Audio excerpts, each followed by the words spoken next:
बृहत वाङ्मय में कहा गया है, पढ़मम नाणम तओ दया एवं चिट्ठई सब संजये अन्नानी किंकाही किंवा नाहि थेय पावगम।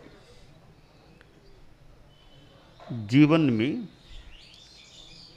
ज्ञान का भी महत्व है और दया आचरण का भी महत्व है। शास्त्रकार ने कहा, पहले ज्ञान फिर दया। सब संयति साधु इस प्रकार रहते हैं कि पहले ज्ञान करना फिर आचरण करना। जो अज्ञानी है वह क्या कर पाएगा जीवन में? क्या जान पाएगा कि क्या श्रेय है और क्या पाप है? मनुष्य के जीवन में ज्ञान का परम महत्व है। हमारी दुनिया में ज्ञान से बढ़कर कोई पवित्र वस्तु मिलना मुश्किल है।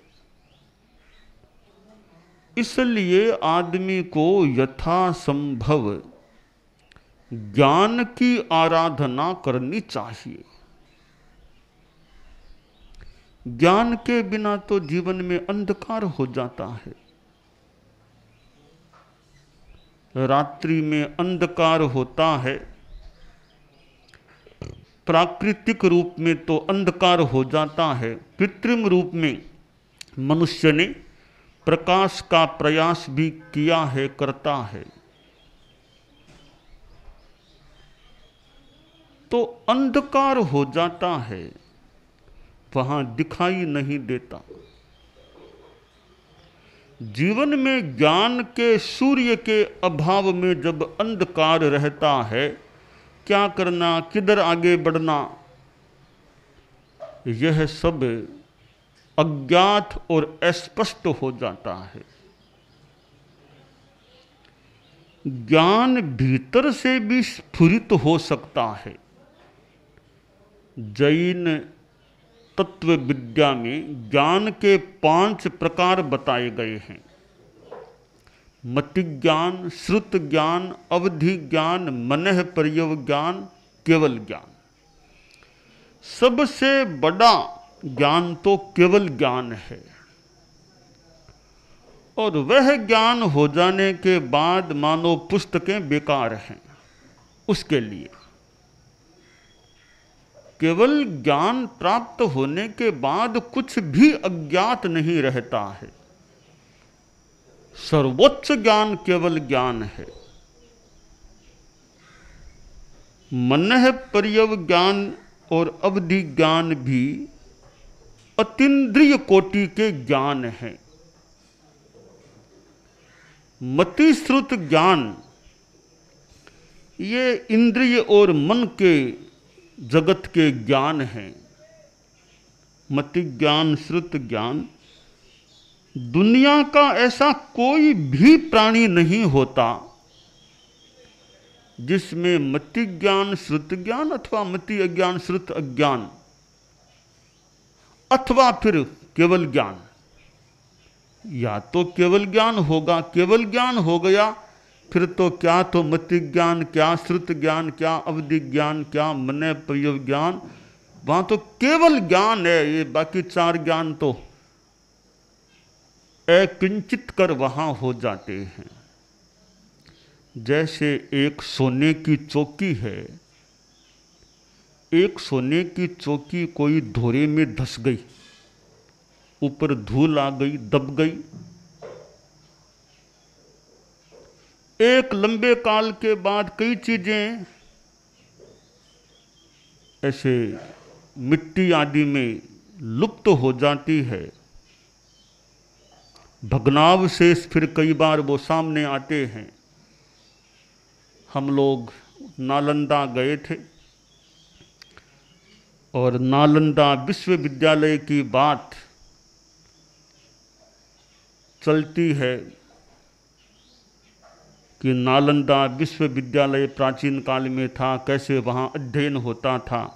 तो हम जब नालंदा गए तो आगे जा रहे थे, मार्ग में वह नालंदा विश्वविद्यालय के भग्नावशेष का स्थल आ गया और हमें वहाँ का जो गाइड व्यक्ति था बताया किस प्रकार यह स्थिति है, इस कितने कितने कमरे मकान बने हुए हैं, खंडहर के से रूप में हैं। तो वह सोने की चौकी भी कोई धोरे में मिट्टी में लुप्त हो गई। कुछ आंधी आई, मिट्टी उड़ी, उस चौकी का एक किनारा दिखाई देने लग गया,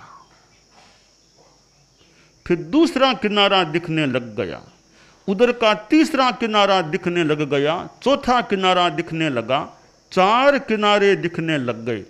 ये 4 ज्ञान हो गए, मति ज्ञान, श्रुत ज्ञान, अवधि ज्ञान, मन प्रयोग ज्ञान। बाद में लोगों ने देखा रे बहुत बढ़िया चीज है, पूरा साफ किया, मिट्टी को हटाया तो पूरी चौकी सामने, फिर 4 किनारे नहीं, एक चौकी दिखने लगी। वह हो गया केवल ज्ञान। क्षयोपशम भाव है तब तक अलग अलग 4 ज्ञान हो सकते हैं। जब क्षायिक भाव आ गया, क्षायिक ज्ञान हो गया, फिर भी अलग अलग ज्ञानी, सिर्फ एक केवल ज्ञान रहता है। कोई भी प्राणी ऐसा नहीं संसार का जिसमें उपयोग न हो, ज्ञान अथवा अज्ञान कुछ भी न हो। अज्ञान मतलब वह मिथ्यात्व का जो बोध है वो ज्ञान है। तो मतिश्रुत या केवल ज्ञान न हो ऐसा कोई प्राणी संसार में होता नहीं। तो ज्ञान आत्मा में होता है, किसी का ज्ञान अविकसित होता है और किसी का ज्ञान विकसित, विशेष विकसित हो जाता है। मतिश्रुत ज्ञान वाला व्यक्ति अपने ज्ञान का विकास करे, वह पुस्तकों के माध्यम से भी अपना ज्ञान बढ़ा सकता है। संस्कृत में कहा गया, अनंत पारम किल शब्द शास्त्रम स्वल्पश्च कालो बहवश्च विघ्नः यत् सारभूतं तदुपासनीयं हंसो यथा क्षीरमिवाम्बुमध्यात्।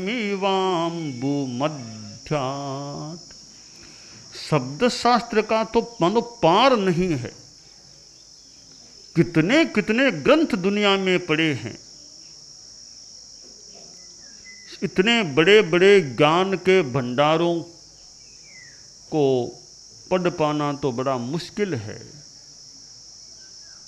तो ज्ञान का पार नहीं, परंतु समय हमारे पास सीमित है, उसमें भी विघ्न बाधाएं आ सकती हैं, बहुत विघ्न आ सकते हैं।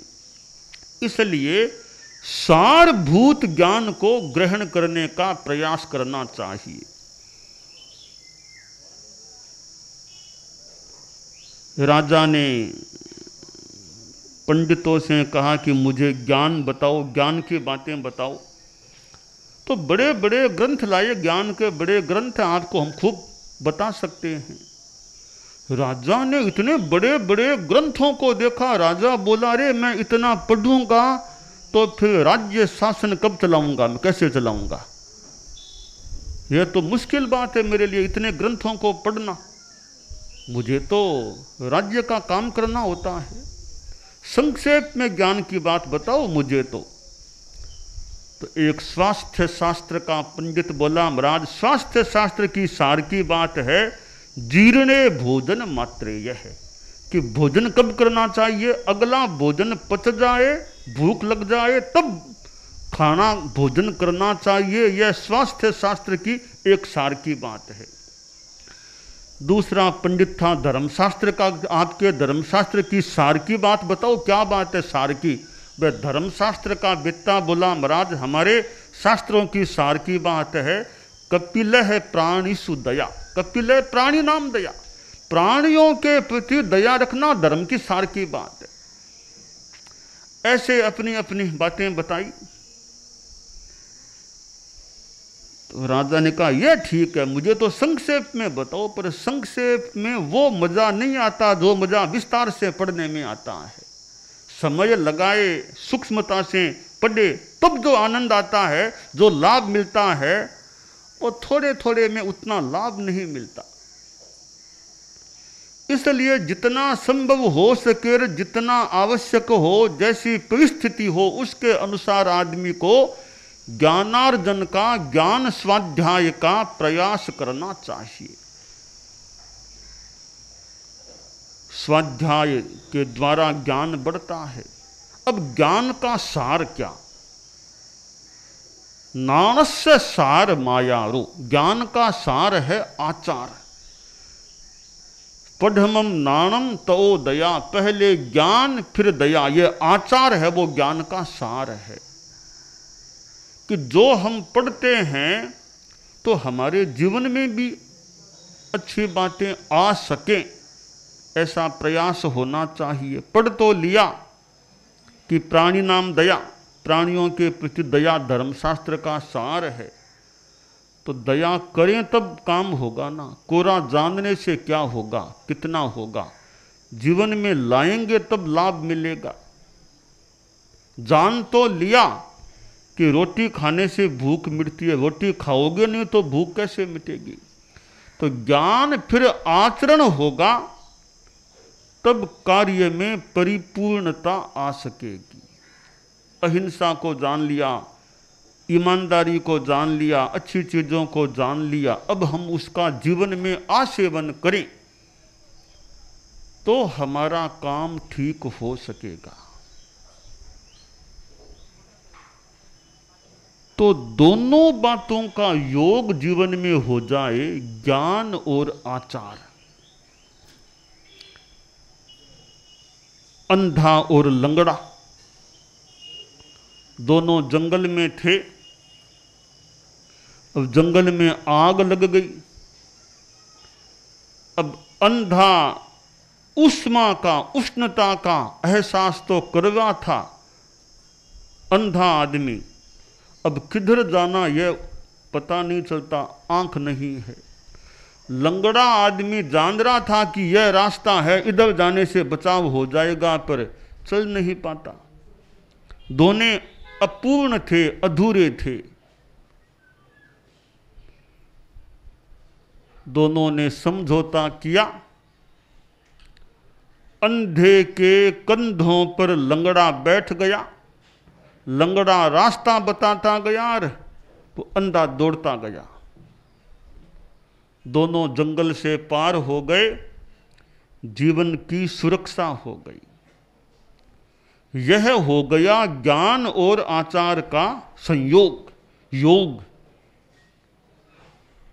तो हमारे जीवन में ज्ञान भी चाहिए और साथ में आचार भी चाहिए, प्रकाश भी चाहिए और संयम भी चाहिए, तपस्या भी चाहिए। प्रकाश बहुत अच्छी चीज है, पर प्रकाश में कुछ काम करें तब अच्छा पूरा लाभ होगा ना। प्रकाश तो हो गया, सूर्य उदय हो गया, पड़े रहते हैं, काम कुछ हम करते ही नहीं है। तो सूर्य के प्रकाश में जो किया जा सकता है, उस लाभ से तो हम वंचित रह जाते हैं। आदमी सूर्य के प्रकाश का उपयोग करे तो कुछ निष्पत्ति आ सकती है। आदमी ज्ञान के प्रकाश का उपयोग करे, अच्छा आचरण करे, तो उसे लाभ मिल सकता है। भगवान महावीर ने अनंत ज्ञान प्राप्त कर लिया था। उनसे बड़ा ज्ञानी तो दुनिया में कौन मिलेगा? भगवान महावीर से बड़ा ज्ञानी आदमी दुनिया में कैसे मिल सकेगा? संभव नहीं लगता। वे तो ज्ञान के कोई महासूर्य थे, सूर्य थे। नास्तम कदाचिदुपयासिन राहु गम्य है, स्पष्टी करोसि सहसा युगपद जगंती, नाम धो धरोदर निरुद्ध महाप्रभाव महाप्रभाव सूर्याति साई महिमासी मुनीन्द्र लोके। भगवान आदिनाथ ऋषभनाथ के लिए जो रचा गया आदिनाथ स्तोत्र भक्तामर, उसमें भगवान आदिनाथ के लिए जो कहा गया कि आप तो ऐसे सूर्य हो जो इस सूर्य से विशिष्ट हो। क्यों कि यह सूर्य तो अस्त होता है, शाम को अस्ताचल की ओर चला जाता है, पर आप ऐसे सूर्य हो कभी अस्त नहीं होते हो। इस सूर्य को तो राहु भी ग्रस्त कर दे, आपको कोई राहु ग्रस्त नहीं कर सकता। और पूरे जगत को एक साथ स्पष्ट कर देते हो। यह सूर्य तो धीरे धीरे धीरे धीरे बढ़ता है। अभी कितना प्रकाश, एकदम सूर्य उगा तब इतनी धूप कहाँ थी। विकास करता है, फिर राष्ट्रीय ओर भी जाता है। आप तो ऐसे सूर्य हो, एक बार विकास हो गया फिर कभी ह्रास होता नहीं, एक साथ वो केवल ज्ञान का सूर्य उगता है, कोई फर्क नहीं पड़ता फिर। और इस सूर्य को तो बादल भी ढक दे, उसका प्रभाव क्षीण कर दे।